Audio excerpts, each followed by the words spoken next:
बिस्मिल्लाहिर्रहमानिर्रहीम। अस्सलाम वालेकुम नाज़रीन, मैं हूँ लियाकत हुसैन और आप देख रहे हैं मेरा यूट्यूब चैनल। सबसे पहले तो हम चलते हैं असद उमर के एक बयान की तरफ। असद उमर साहब ने कहा कि मुल्क को ये कहाँ ले आए। आइन में वाज़े लिखा हुआ है कि 90 दिन के अंदर इलेक्शन, अदालत का दो टोक फैसला, 90 दिन के अंदर इलेक्शन।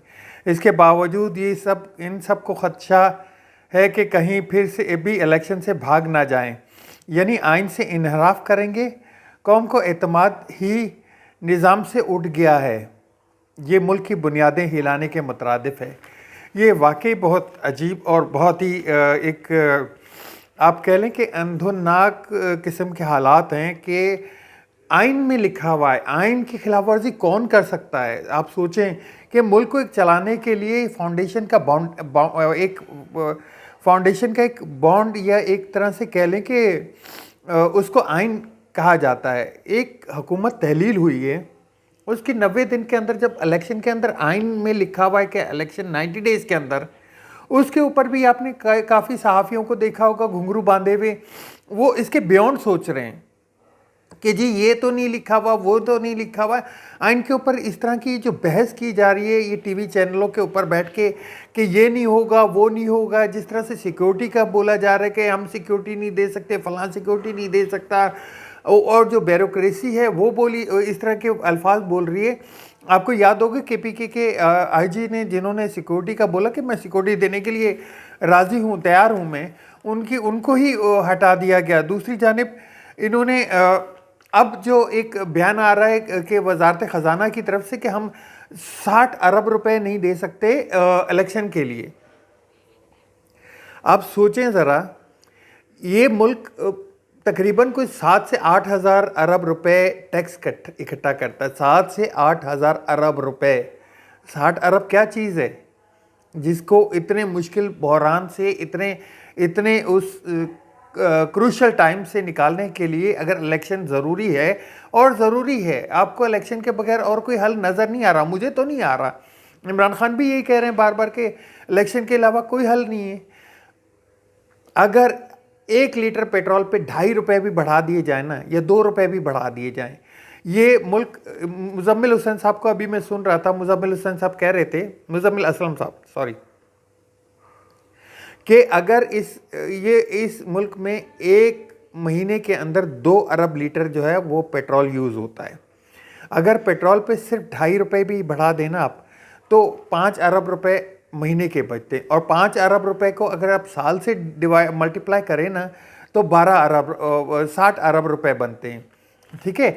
और एक साल में अगर हुकूमत अच्छी आ जाती है, एक नया मैंडेट मिल जाता है, तो वो रिलीफ भी दे देगी आवाम को। इतनी ज़्यादा मुश्किल बात नहीं है। लेकिन कहा यह जा रहा है कि 60 अरब रुपए भी नहीं है इनके पास इलेक्शन करवाने के लिए। कहाँ हम लोग 5,200 अरब रुपए सिर्फ सूद देते हैं। ये 5,200 अरब रुपए सालाना सूद देते हैं, और 60 अरब रुपए हमें इलेक्शन के नहीं है।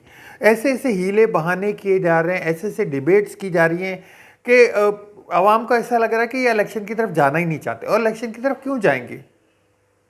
कल जैसे captain Safdar, retired captain Safdar Awan ने जिस तरह से बोला कि मुझे मरियम नज़र नहीं आती, इनके तो घर वाले इन पे ट्रस्ट नहीं कर रहे इस वक्त। इनके तो घर वालों, मुझे तो लग रहा है इलेक्शन में इनके घर वाले वोट नहीं देंगे, लेकिन कुछ जो है घुंघरू बांधे हुए सहाफ़ी जो है इनका मैदान में इनके लिए नाचते हुए नज़र आ रहे हैं कि ये कर लें, वो कर लें, इस तरह से कर लें।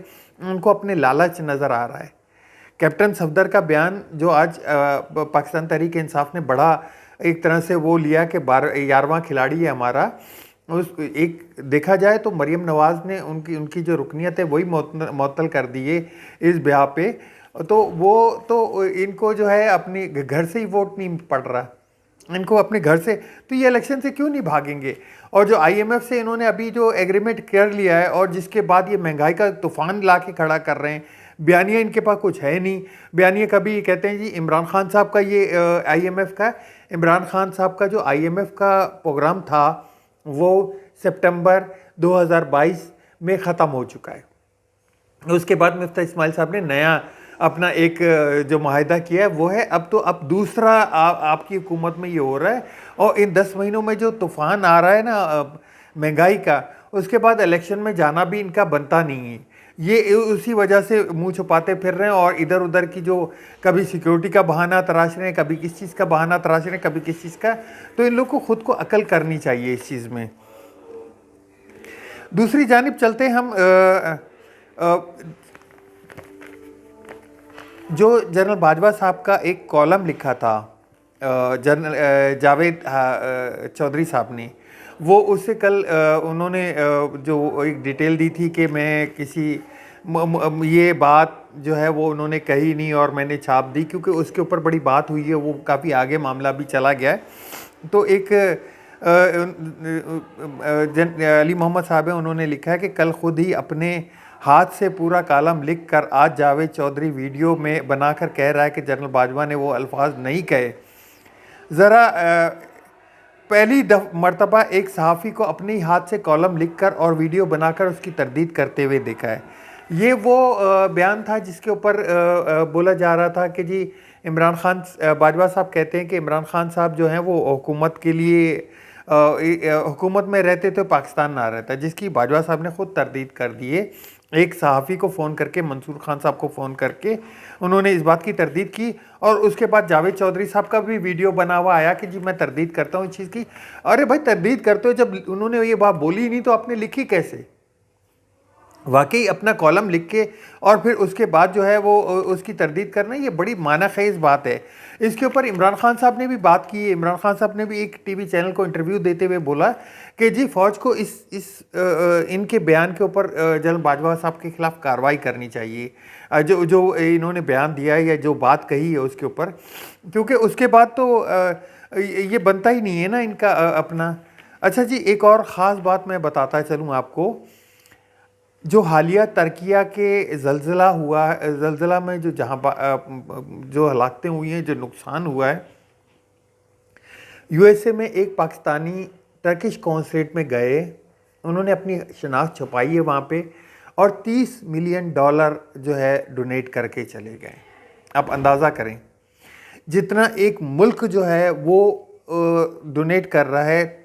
तुर्की में एक पैदल चलता हुआ इंसान आया, पाकिस्तानी, टर्किश कॉन्सुलेट में गया और उनको $30 मिलियन डोनेट करके अपना नाम भी नहीं बताया और चले गए। ये है पाकिस्तान। ये इमरान खान साहब की सोच है। ये इमरान खान साहब बोलते हैं कि इसको अगर किसी ने निकालना होगा तो वो ओवरसीज़ पाकिस्तानी हैं जिनका हमने वोट का हक छीना हुआ है, जिनके वोट के हम उनको वोट का हक नहीं देते, उनके पैसों के हकदार बनते हैं।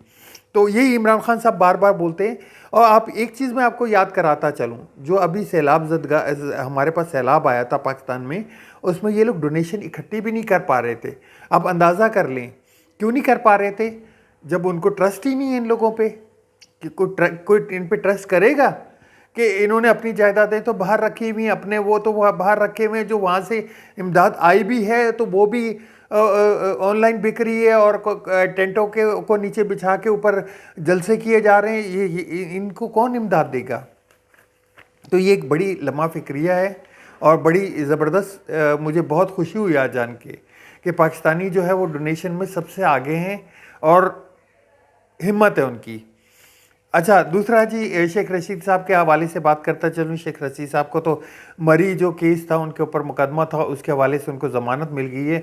हाँ, शहबाज गिल साहब की जो है वो अभी तक मुश्किलात ख़त्म नहीं हुई, क्योंकि उनका आज जो है बरियत का जो वह मामला था उसको मुस्तरद कर दिया गया। उनकी एक FIR है 9 फरवरी को आई थिंक कटी है, तो उसके ऊपर जो है अभी तक कोई उसके ऊपर 124A लगा हुआ है। 124A के लिए वफाकी हुकूमत लिखती है तब ही उस दफ़ात को शामिल किया जाता है। तो अभी तक इतना ही। मिलते हैं नेक्स्ट व्लॉग में मज़ीद मालूमात के साथ। आप मेरे चैनल को सब्सक्राइब ज़रूर कीजिएगा, शेयर ज़रूर कीजिएगा और लाइक का बटन दबा दीजिएगा। आपके कमेंट्स का इंतज़ार रहेगा। अल्लाह हाफ़िज़। पाकिस्तान जिंदाबाद।